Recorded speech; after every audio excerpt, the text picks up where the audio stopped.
In the vast blue heart of the Pacific there exists a constellation of islands called Samoa. It is a place where the past is not a distant country but a living presence, breathing in the sea breeze and echoing in the daily talanoa, the conversations that bind families and villages together. This is a story of survival. It is a story of a people who face the powerful currents of empire, the devastating storms of war, and the painful divisions imposed by foreign powers. Yet through it all, they held fast to their identity. They protected the sacred essence of their culture, a way of life known as Fa'a Samoa. This enduring spirit is a testament not just to their strength, but to the profound wisdom woven into their society. The history of Samoa is a powerful lesson in resilience. It shows how a small island nation can navigate the treacherous waters of global politics without losing its soul. The Samoan people did not simply endure the tides of change, they learned to sail with them, adapting and innovating while keeping their cultural compass pointed firmly towards their ancestral values. They faced cannons and colonial decrees not with surrendered hearts, but with a quiet, unyielding determination to remain Samoan. This was their greatest act of defiance. It was a refusal to be erased, a powerful declaration that their heritage, their language, and their social structures were not relics of the past but vital, living forces for the future. This essay will journey through the long arc of Samoan history, tracing its path from ancient origins to the complexities of the modern world as of today, June 11, 2025. We will explore the deep roots of Fa'a Samoa and the intricate social fabric held together by the Matai system. We will witness the arrival of European ships, the dawn of a new era that brought both opportunity and profound challenges. The story will unfold through the painful period of colonial rivalry, where foreign nations carved up the archipelago for their own strategic interests. We will see how Samoans navigated these turbulent times, never losing sight of who they were. The journey does not end with colonial rule, it continues into the 20th century, a period marked by German administration, the turmoil of the First World War, and the devastating impact of the 1918 influenza pandemic brought by New Zealand administrators. Out of this suffering rose one of the most remarkable movements in Pacific history, the Mau. It was a peaceful, disciplined, and powerful demand for self-determination. This movement embodies the Samoan spirit, proving that resistance does not always require weapons, but can be waged with dignity, unity, and an unshakable belief in one's right to be free. This is the story of how a culture became a nation's strongest shield. The story of Samoa begins over 3,000 years ago, carried on the waves of the Pacific by the great Lapita people. These master navigators, the ancestors of modern Polynesians, settled these volcanic islands, bringing with them their knowledge of the stars, the sea, and of building a community. They laid the foundations for a unique and complex society. Over centuries, this society evolved into what is now known as Fa'a Samoa, the Samoan way.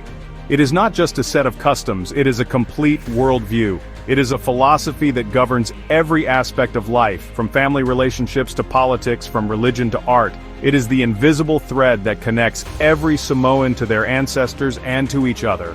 At the very heart of Fa'a Samoa is the concept of aiga, the extended family. The aiga is the cornerstone of society, a web of relationships built on mutual support, respect, and obligation. It is a source of identity, strength, and security. Within this framework operates the Matai system, the traditional form of governance. A Matai is a chief, a title holder who is chosen by their family to lead. They are not kings who rule by birthright, but custodians of the family's land, honor, and welfare. The Matai system is a sophisticated political structure that balances authority with consensus, ensuring that decisions are made for the collective good of the community, not just the individual. Oral traditions were the libraries of ancient Samoa. History, genealogy, mythology, and law were not written in books, but were woven into intricate stories, poems, and songs. The orator, or tulafale, was a master of words, a keeper of this sacred knowledge. Through powerful speeches delivered in formal ceremonies, they would recount the deeds of ancestors, settle disputes, and reinforce the values of Fa'a Samoa. This oral culture ensured that the lessons of the past were never forgotten. They were passed down from one generation to the next, becoming a living, breathing part of the present. This is how a people without a written language built a civilization rich in history and law. This ancient world was deeply spiritual, a place where the physical and otherworldly realms were intertwined. The gods of the sun, the sea, and the forest were honored. Sacred ceremonies like the Ava ceremony were performed to mark important occasions and to connect with the divine. These rituals reinforced social order and the VA, the sacred space and relationship between people and the gods. This profound connection to family, to the land, Fanua, and to the spiritual world created a resilient and deeply rooted culture. It was a culture prepared, in ways it could not yet imagine, for the immense changes that were sailing towards its shores. For centuries, the world of Samoa was the world of the Pacific. Its horizons were defined by the ocean and the neighboring islands with which it traded and sometimes fought. This changed forever in the 18th century. In 1722, the Dutch explorer Jacob Roggeveen became the first European to sight the islands, but he did not land. It was the French expedition led by Louis-Antoine de Bougainville in 1768 that made the first significant contact. He named them the Navigator Islands, a tribute to the Samoans' remarkable skill in handling their canoes in the open sea. These early encounters were brief moments of curiosity, fleeting interactions between two vastly different worlds, hinting at the profound transformations to come. The trickle of visitors became a steady stream in the 19th century. Whalers, traders, and beachcombers arrived, seeking refuge, resources, and fortune. They brought with them new goods like metal tools, firearms, and cloth, which began to alter the traditional economy and power dynamics. The introduction of muskets in particular intensified conflicts between different districts and chiefly families, disrupting the delicate balance of power that had been maintained for generations. These new technologies were powerful and desirable, but they came with a hidden cost. They slowly began to entangle Samoa in a global network of commerce and competition, pulling the islands into an orbit they did not choose. Following the traders came the missionaries. In 1830, the Reverend John Williams of the London Missionary Society arrived, bringing with him the Christian gospel. The new religion spread with astonishing speed, in part because it found fertile ground in the existing Samoan spiritual worldview. Many chiefs converted, seeing Christianity as a source of new spiritual power, or mana, and a way to access the knowledge and technology of the Europeans. Within a few decades, Samoa had largely become a Christian nation. But it was a uniquely Samoan Christianity, one that blended new beliefs with old customs, integrating the church into the village structure and the Fa'a Samoa way of life. This period of contact was a double-edged sword. On one hand, it brought new ideas, literacy, and connections to the outside world. Samoans proved to be incredibly adaptive, selectively incorporating foreign elements that they found useful while holding on to their core cultural values. On the other hand, this growing engagement attracted the attention of much larger, more powerful forces. The United States, Great Britain, and Germany began to see Samoa not just as a place for trade or conversion, but as a strategic prize in the great game of imperial expansion. The islands were becoming a pawn in a geopolitical contest, and the stage was being set for a struggle over their very sovereignty. The late 19th century was a time of intense and honestly destructive rivalry for Samoa. The competing interests of Germany, Great Britain, and the United States turned the islands into a geopolitical flashpoint. Each nation vied for control, establishing commercial plantations, forging alliances with competing Samoan chiefly factions, and, well, flooding the islands with weapons. This foreign interference fueled and exacerbated internal conflicts, leading to a series of devastating civil wars. The Samoan people were caught in the middle of a power struggle that had little to do with their own interests, and everything to do with the strategic ambitions of faraway empires. The harmony of the islands was shattered by foreign flags and competing consulates. The situation became so unstable that it nearly led to open warfare between the colonial powers themselves. In 1889, a fleet of German, American, and British warships faced off in the harbor of Apia, ready for battle. But a catastrophic cyclone intervened, sinking or grounding most of the ships and forcing a temporary storm-enforced peace. This event, honestly, really highlighted the absurdity and danger of the situation. To resolve the standoff, the three powers convened in Berlin. The resulting Berlin Act of 1889 was a flawed attempt to establish a joint protectorate over Samoa, creating a condominium government that only deepened the divisions and, frankly, failed to bring stability. The condominium was a disaster. It created a weak and ineffective government that was constantly undermined by the competing consuls and their Samoan allies. The arrangement satisfied no one and only prolonged the political turmoil. After a decade of failure and another outbreak of civil war, the three powers decided to abandon the joint rule experiment. They sought a final, cleaner solution to what they called the Samoan question. In 1899, they signed the Tripartite Convention. This agreement was made thousands of miles away, without any meaningful consultation with the Samoan people whose fate they were deciding. It was an act of pure imperial arrogance. The Tripartite Convention formally partitioned the Samoan archipelago. A line was drawn on a map, cutting through families, histories, and cultural ties. The eastern islands, including the strategic harbor of Pago Pago, were given to the United States, becoming what is now American Samoa. The larger western islands were handed over to Germany. Great Britain, in exchange for renouncing its claims on Samoa, was compensated with territories elsewhere in the Pacific and Africa. For the Samoan people, this was a moment of profound trauma. Their homeland was divided, their unity broken by the stroke of a pen. They were now two peoples living under two different flags, their shared destiny torn asunder. With the partition of 1899, Western Samoa fell under the control of the German Empire. The German administration was efficient, authoritarian, and focused on economic exploitation. They established large-scale coconut, cocoa, and rubber plantations, often on land that was acquired in ways that disregarded traditional Samoan land tenure systems. The Germans imposed taxes, built roads and infrastructure to serve their commercial interests, and sought to suppress any challenge to their authority. They tried to reshape Samoan society to fit their colonial model, but, honestly, they consistently underestimated the resilience of Fa Samoa.